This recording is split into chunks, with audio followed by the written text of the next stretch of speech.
அஞ்சுதம் கரூர்லேருந்து வந்திருக்காங்க. அவங்கள சோதிட கருத்துக்களை பதிவு பண்ண வருக வருக என வரவேற்கிறோம். எல்லாம் வல்ல எம்பெருமானாகிய சிவபெருமான் அருளாசியுடனும் எனது குலதெய்வ அனுகிரகத்தோடும் எனது இஷ்ட தெய்வமான ஸ்ரீ சமயபுரத்தால் அருளாசியுடனும் எனது குருநாதர் சூரியனார் ஐயா அவர்களுக்கும் மேகநாதன் ஐயா அவர்களும் அபிராமி சேகர் ஐயா அவர்களையும் வணங்கி, இங்கே அமர்ந்திருக்கும் ஜோதிட சொந்தங்கள் அனைவரும் வணங்கி, ரவி ஜெயக்குமார் சார் ஐயா அவர்களையும் வணங்கி எனது சிற்றுரையை துவங்குகிறேன். அதாவது இப்போ நம்ம என்ன பார்க்குறோம் அப்படின்னா, 2ஆம் பாவகம் வருமானம். இந்த வருமானம் எப்படி இருந்தால் நல்லாயிருக்கும், எந்த கிரகங்கள் நின்னால் எந்த மாதிரி வருமானம் கிடைக்கும், யார் மூலம் வருமானம் கிடைக்கும் அப்படிங்கிறத பற்றி தான் இப்போ நம்ம பார்க்க போகிறோம். இப்போ 2ஆம் பாவக அதிபதி 2லேயே இருந்துச்சு அப்படின்னா, அப்போ அந்த ஜாதகர் தனம் 2னா தனம், வாக்கு, குடும்பம். அப்போ ஜாதகர் என்ன பண்ணுவார்னா, தனம் வாக்கு மூலிமா அவர் சம்பாதிப்பார். அவருடைய வாக்கு மூலிமா தான் அந்த குடும்பத்துக்கு வருமானத்தை ஏற்படுத்தி கொடுப்பாரு அப்படின்னு நம்ம சொல்லலாம். அதே மாதிரி 3ஆம் பாவங்கிறது சகோதரம் மூலிமா வருமானம் வரும். 4ங்கிறது செவ்வாய் மூலயமா நம்மளுக்கு 4ஆம் பாகம் வீடு வாசல் மண்மனை பூமா நம்மளுக்கு வருமானம் வரும் அப்படின்னு எடுத்துக்கலாம். 5 அப்படிங்கும்போது பூர்வீக சொத்து மூலிமா நம்மளுக்கு வருமானம் வரும்னு எடுத்துக்கலாம். அதே மாதிரி 6ஆம் பாவகம் சர்வீஸ் மூலம் நம்மளுக்கு வருமானம் வருங்கிறத நம்ம எடுத்துக்கலாம். 7ஆம் பாவகம் நண்பர் கூட்டாளி மூலம் வருமானம், கூட்டு பிஸ்னஸ் மூலம் வருமானம்னு நம்ம எடுத்துக்கலாம். அப்போ 8 இன்சூரன்ஸ் மூலம் வருமானம் வரும். திடீர் வருமானமும் நம்மளுக்கு 8 தான்.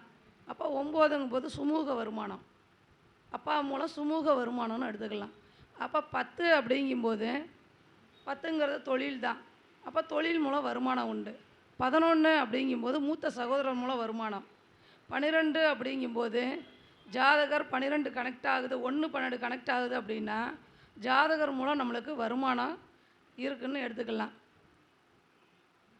அப்போ 2க்கு அதிபதியோட சூரியன் சாரமோ பரிவர்த்தனையோ பெற்றிருந்துச்சு அப்படின்னா எப்படி வருமானம் கிடைக்கும் அப்படின்னா, சூரியன்கிறது அப்பா ஒரு அரசாங்க உத்தியோகத்து மூலிமா வருமானம் ஏற்படுத்தி கொடுப்பாங்கன்னு சொல்லலாம்.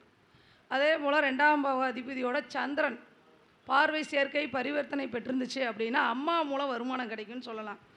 அதே மாதிரி செவ்வாய் ஜாதகருக்கு அந்த 2ஆம் பாவ அதிபதியோட செவ்வாய் தொடர்பு இருந்துச்சு அப்படின்னா சகோதரர் மூலம் வருமானம் வரும். அந்த வீடு வாசல் மண்மனை பூமி மூலம் வருமானம் வரும்னு எடுத்துக்கலாம். அதே மாதிரி குரு இருந்தார் அப்படின்னா ஆசான் மூலம் கல்வி கற்கிறது மூலம் வருமானம் வரும். 2வது ஆசிரியர் மூலமாகவும் நம்மளுக்கு வருமானம் வரும்னு எடுத்துக்கலாம். அதே மாதிரி சுக்கிரன் எப்படி வருமானம் வரும்னா மனைவி மூலம் வருமானம் வரும்னு எடுத்துக்கலாம். மாமியார் மூலம் வருமானம், அத்தை மூலம் வருமானம் வரும்னு எடுத்துக்கலாம். சனி பகவான்னா தொழில் மூலம் வருமானம், முதியோர்கள் மூலம் வருமானம் வரும். இந்த இன்சூரன்ஸ்லாம் கிளைம் பண்ணுறோம் பார்த்தீங்களா, அந்த மூலமாக வருமானம் வரும்னு நம்ம எடுத்துக்கலாம். அதே மாதிரி ராகு தாத்தா மூலம் வருமானம் வரும், தாத்தா மூலம் சொத்து இது மாதிரி வருமானம் வரும்னு எடுத்துக்கலாம். கேது அப்படின்னு பார்க்கையில் பாட்டி மூலம் நம்ம வருமானம் வரும்னு எடுத்துக்கலாம். அப்போ இந்த 6ஆம் இடம் தசை நடத்துது அப்படின்னா அப்போ அங்கே 5ஆம் பாகம் வேலை செய்யும். அப்போ 5ஆம் பாகம் போது குழந்தை பாக்கி ஏற்படக்கூடிய வாய்ப்பும் இருக்கும்.